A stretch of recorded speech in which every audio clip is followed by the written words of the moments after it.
My name is Meredith Vale. I was 34 years old when a stranger sat across from me in a small cafe in River North, Chicago, and told me not to file for divorce. It was early afternoon. The place smelled like burnt coffee and rain-soaked coats. Office workers talked softly around us. Nothing about the moment looked dramatic, but my chest felt tight as if the air had suddenly changed. The woman introduced herself as Delaney Reed. Calm voice, careful posture, not nervous, not angry, just controlled. She said my husband's name as if it were a fact, not an accusation. Your husband is seeing my wife. I did not gasp. I did not cry. I felt something colder settle in my stomach. Confirmation has a weight that suspicion does not. Delaney placed a thick envelope on the table between us. She did not open it yet. She looked at me and said one sentence that still echoes in my head. If you move first, you lose. I stared at the envelope. My hands were steady, even though my heart was racing. I had imagined this moment 100 times. I thought I would scream or confront or collapse. Instead, I sat still. Delaney explained quietly. Courts do not hear pain, they hear proof. If you act on emotion, you protect the people who lied to you. If you wait, you protect yourself. She told me she had learned this the hard way. She had already spoken to lawyers. She had already started documenting everything: dates, times, locations, patterns. I listened without interrupting. Somewhere between her words and the hum of the cafe, I realized something important. This was not a meeting about revenge. This was a warning. I thought about my husband, Carson, about the late nights, the phone turned face down, the way our home had grown quiet without a single fight. Delaney finally slid the envelope closer, but still did not open it.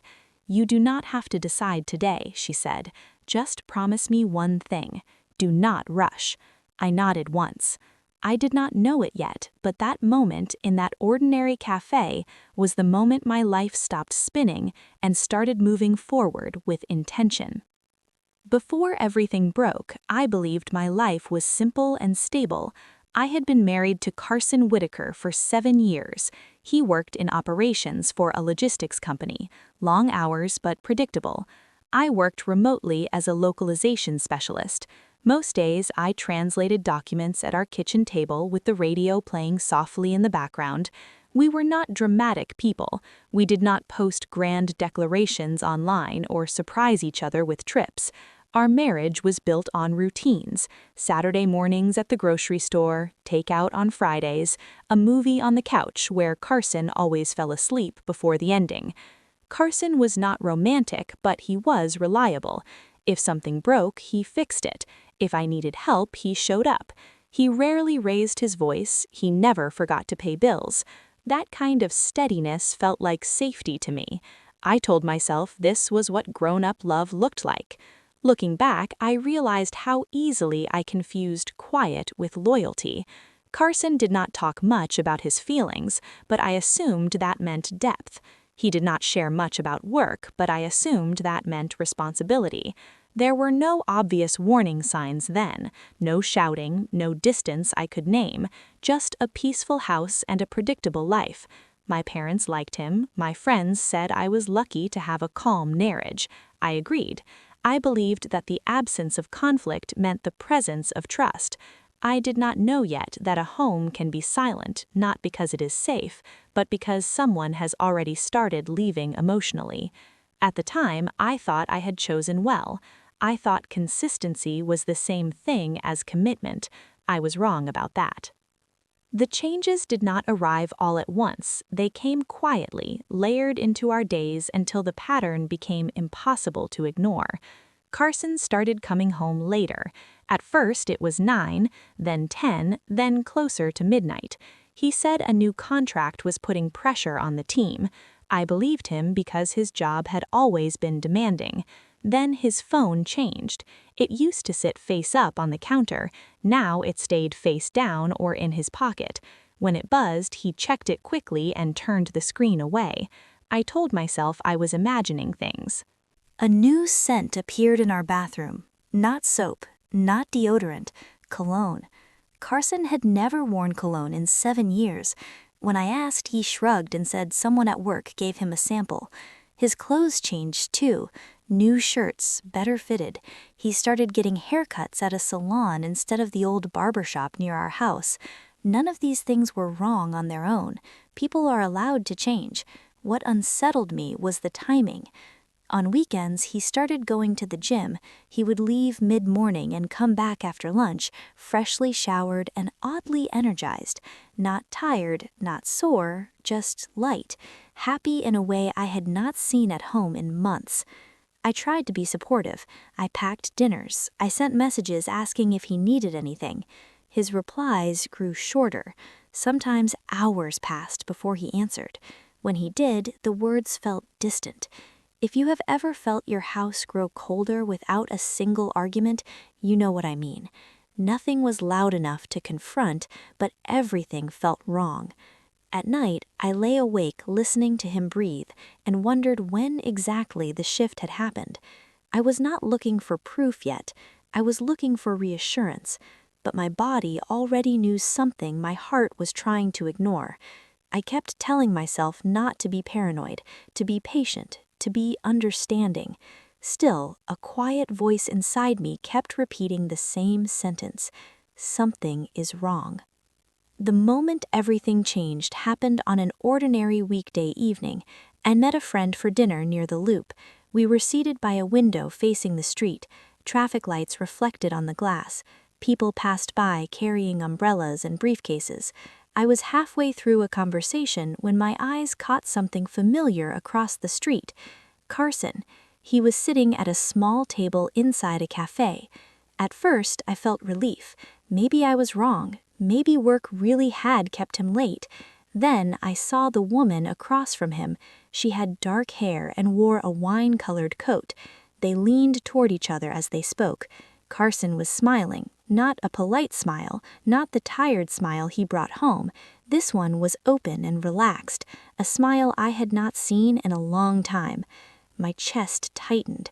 I could not hear anything. It was as if the restaurant around me had gone silent. Then he reached across the table and took her hand. It was not dramatic. It was casual, familiar, the kind of touch that does not ask permission because it has already been repeated many times. I did not move. I did not stand up. I did not rush outside. My body refused to respond. My friend noticed my face and followed my gaze. She grabbed my arm and whispered that we should leave. I let her pull me away. My legs felt weak, as if they no longer belonged to me. I went home alone. The apartment felt different that night. The couch, the kitchen, the photos on the wall, everything felt staged, like a set I no longer belonged in. Carson came home after midnight. He spoke casually, asked why I was still awake. His voice was normal, too normal. I looked at his face and realized something painful. A person can lie calmly when the lie has already become routine. I did not confront him. I asked a gentle question about work. He answered without hesitation and walked into the bathroom. I sat on the couch, listening to the shower run, and made a decision. I would not react. Not yet. Because once you see the truth, you do not get to unsee it, and I needed to be smart about what came next. From the next morning, I started living a double life. On the outside, I was the same wife. I made coffee, I asked about his day, I said goodnight. On the inside, I was watching everything. I started small. I wrote down the time Carson left and the time he came home. I noted weekends. I noted excuses. I did not follow him. I did not check his phone. I only observed what was already visible. When he said he was working late, I drove past his office once. His car was not there. I told myself not to panic. One absence is not proof. When he said he was going to the gym, I casually asked which one. Later, I checked the membership online. He had signed up. He had checked in once. That was when the weight hit me.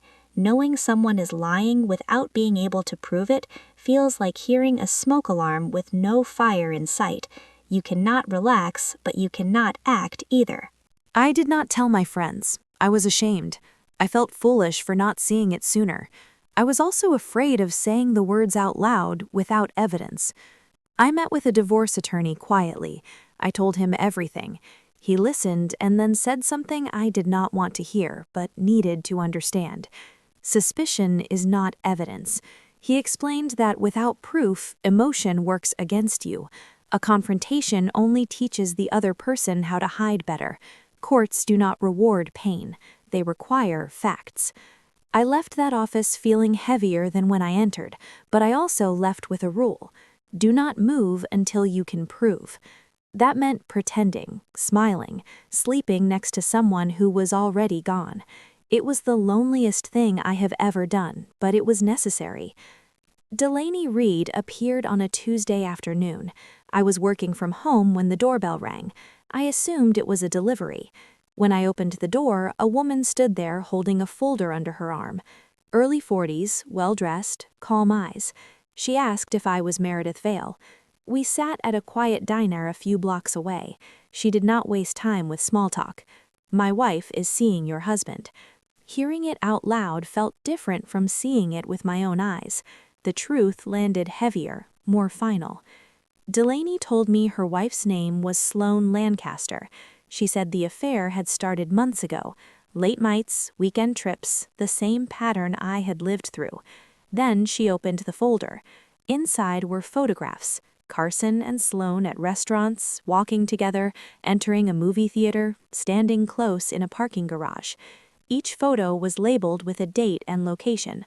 I recognized her immediately. The wine-colored coat, the same woman from the cafe. Delaney explained that she had hired a professional after her suspicions became impossible to ignore. She documented everything methodically. No emotion, just records. She did not gloat. She did not insult my husband. She spoke the way someone does when they have already cried alone and moved past shock. I felt two emotions at once, relief and grief. Relief because I was not imagining things, grief because it was real. Delaney slid a flash drive across the table. You will need this if you decide to protect yourself, she said. I asked her why she was helping me. Because we are in the same position, she answered, and no one should go through this blind. Before we left, she gave me her number. She told me to call if I needed clarification on any of the files. As we stood to leave, she paused. I will reach out again, she said. There is something important we need to discuss. 3 days later, she called. This time, her voice was more deliberate. She said she had a plan. We met again at the same cafe in River North. Delaney was already there when I arrived. She did not stand to greet me. She waited until I sat down. Only then did she reach under the table and lift a hard black case onto the empty chair beside her. The sound it made when it touched the floor was dull and heavy. She did not open it right away. Before I show you this, Delaney said, I need you to understand something. This is not about revenge. This is about timing. Then she opened the case. Inside were stacks of cash neatly bound. I did not need to count it to know it was a large amount. My breath caught despite myself. Delaney looked directly at me. I am asking you not to file for divorce yet. My first reaction was anger. It felt wrong. It felt like being bought. I told her immediately that I was not for sale. She nodded as if she expected that response. I know, she said. That is why this is not a bribe. It is compensation for endurance, she explained slowly. If I filed now, Carson would panic. Panic would reach Sloane. They would cut contact, destroy evidence, rewrite their story. What looked clear now would become blurry in court. Waiting would do the opposite. Patterns would deepen. Evidence would multiply. Excuses would disappear. Delaney told me she planned to wait 3 more months. During that time, she would continue documenting everything legally and carefully. She asked me to do one thing only. Do not move first. No emotional messages, no confrontations, no sudden changes. Only normal behavior and shared information that already existed. Facts only. I asked her why she needed me specifically. Because if you move first, your husband will warn my wife, she said, and everything I have built will collapse. The weight of it settled on me. Our situations were connected. One wrong move from either of us would protect the people who betrayed us. I stared at the case again. 3 months felt unbearable, living in the same house, acting normal, carrying this knowledge alone. Delaney closed the case and slid it toward me. "This money does not buy your silence," she said. "It buys you space, time to think clearly instead of reacting from pain." I did not touch it for a long moment. Then I nodded. I agreed to wait. Not because of the money, but because I wanted to end this the right way, with proof instead of rage, with dignity instead of chaos. I carried the case home that day, feeling its weight in my hands, not the weight of cash, but the weight of a decision that would change everything. The next weeks required a kind of discipline I did not know I had. Nothing about my routine changed. I still made breakfast, I still asked neutral questions, I still wished Carson a good day. From the outside, our marriage looked intact. Inside, I was documenting. Delaney and I agreed on strict rules. No emotional messages, no opinions, only facts, dates, times, locations. If it could not be proven, it was not shared. When Carson said he had late meetings, Delaney would confirm Sloan left her office at the same time. When Carson said he was traveling for work, Delaney would quietly check flights. Patterns began to overlap too perfectly to be coincidence. I found the condo lease by accident while looking for a utility bill. Evanston, 2 bedrooms. Carson was the sole signer. The lease dated back weeks earlier than his excuse about work stress. I took photos of every page and put the documents back exactly where they were. Delaney told me I had done the right thing. Evidence only matters when it is clean.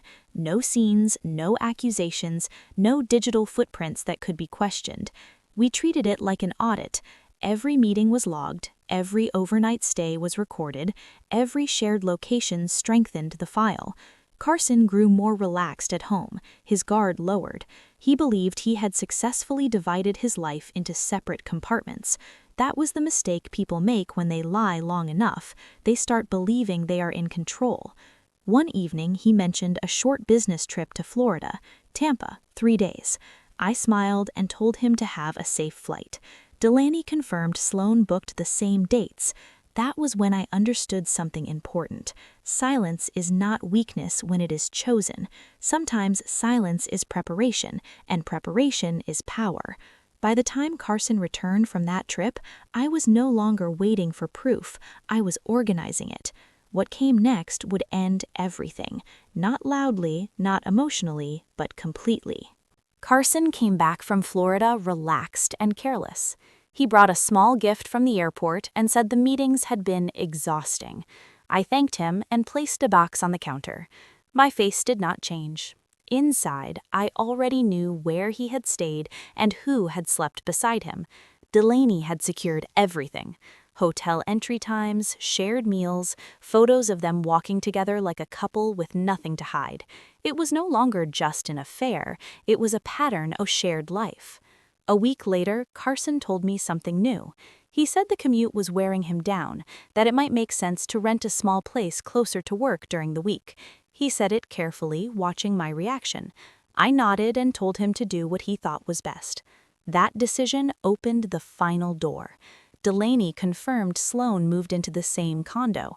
Parking logs showed both cars overnight, grocery purchases appeared on shared days, utility accounts were activated. They were no longer sneaking, they were living together. That mattered.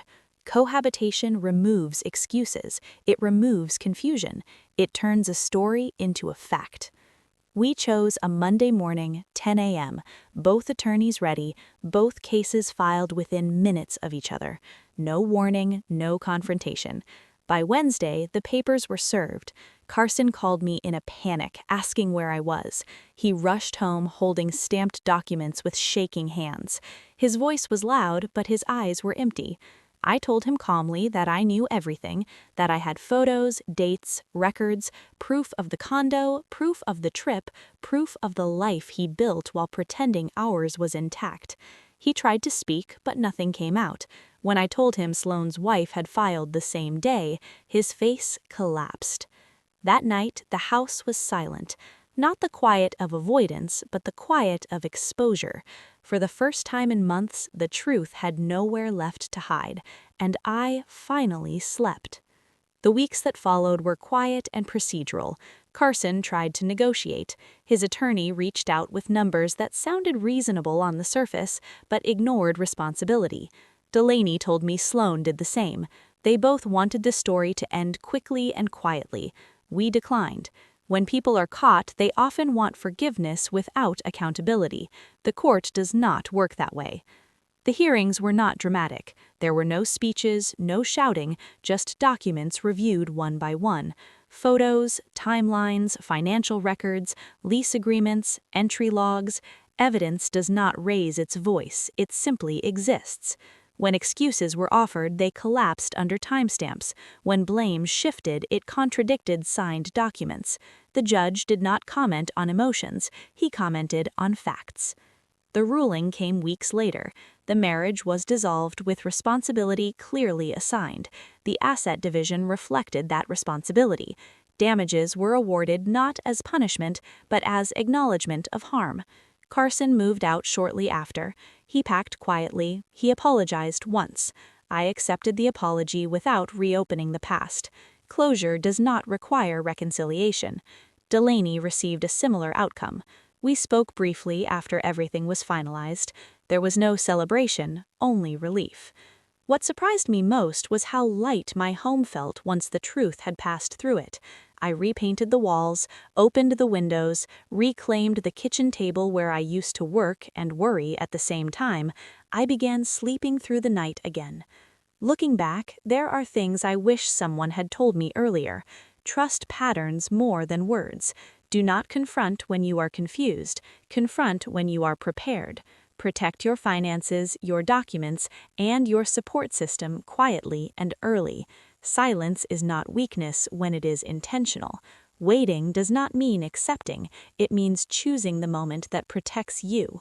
This story is not about revenge. It is about self-respect supported by evidence. I did not win because I waited. I won because I waited with purpose.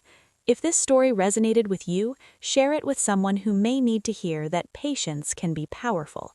Leave a comment and tell me where you are watching from.